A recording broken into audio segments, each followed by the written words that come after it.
भारत माता की মোথাবাড়িতে হিন্দুদের উপর আক্রমণ মানছি না, মানব না। মোথাবাড়ি জ্বলছে কেন? পুলিশ মন্ত্রী মমতা ব্যানার্জি জবাব দাও। মোথাবাড়ি জ্বলছে কেন? মমতা ব্যানার্জি জবাব দাও।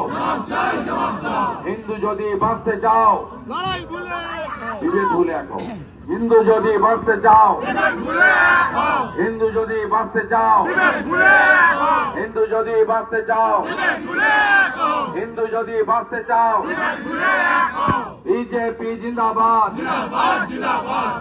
সমবেত ভদ্রমন্ডলী, কয়েক ঘন্টার নোটিশে কয়েকশো ভারতীয় জনতা পার্টির কর্মী সমর্থক, বিশেষ করে মা বোন দিদি, আমার যুবক ভাইরা সাথীরা, তারা এখানে মাত্র কয়েক ঘন্টার নোটিশে আপনারা গতকাল বিকেল থেকে যা চলছে মালদা জেলার মোথাবাড়িতে, তার প্রতিবাদে সামিল হয়েছেন।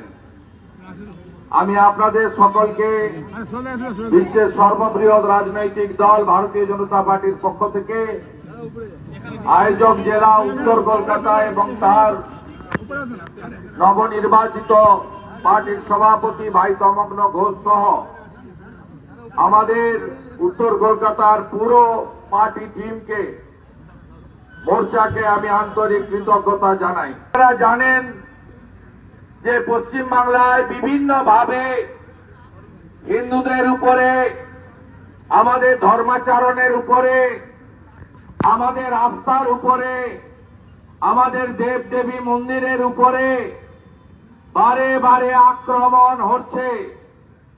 সব জায়গায় প্যাটার্ন একই।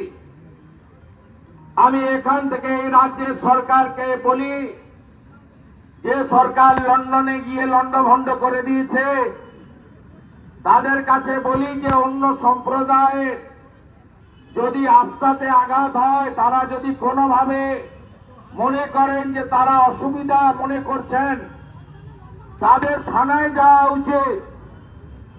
তারা বারে বারে নিজেরা আইন হাতে তুলছেন কেন?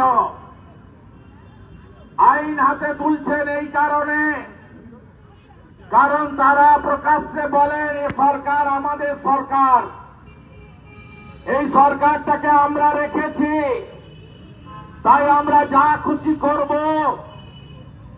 এই সরকারের যারা ট্যাক্সের টাকায় বেতন পায়, সেই পুলিশের লোকেরা কিছু করবে না, মডেল একই। গত 2-3 মাসের মধ্যে বেলডাঙ্গা, নওদা, কালকে মোথাবাড়ি। অভিযোগ কি? তার আগের দিন রামনবমীর কোন প্রস্তুতি যাত্রা ছিল, সেখানে কিছু অভিযোগ তারা করছেন। অভিযোগ করার জায়গাটা আছে থানাতে।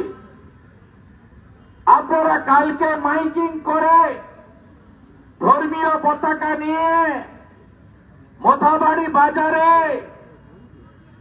50-এর বেশি হিন্দু দোকানদার বেছে বেছে সব দোকান ভাঙলেন, লুট করলেন।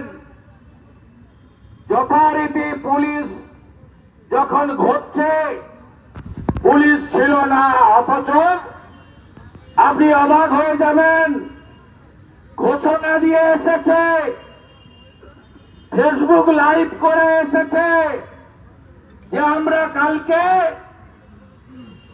3টের সময় মোথাবাড়িতে অভিযান করব। সাধারণ নয়। এ কোন রাজ্যে আপনি বসবাস করেন? এ কোন পুলিশ? এ কোন শাসক? নিরীহ লোকেগুলো দোকান তছনছ করলেন।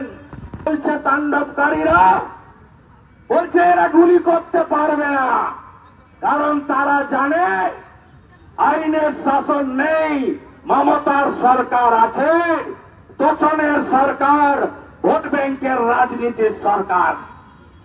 বলছে হিন্দু শূন্য করে দেব, এটা সংবিধানের ভাষা। এখনো যদি ঘরে বসে থাকেন, এই বাংলাদেশ 2 কার্যত হয়ে গেছে, বাকি কিছু নেই।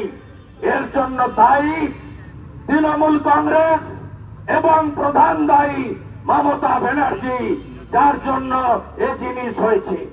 সেকুলারিজম মানে হিন্দু দোকান ভাঙো, হিন্দু বাড়ি পোড়াও, হিন্দু মন্দির ভাঙো, হিন্দুদের মারো, হিন্দু মা বোনের উচ্চত লোটো, হিন্দুদের খুন করো, হিন্দুদের মিথ্যা মামলায় জেলে নিয়ে যাও, এর নাম হলো সেকুলারিজম।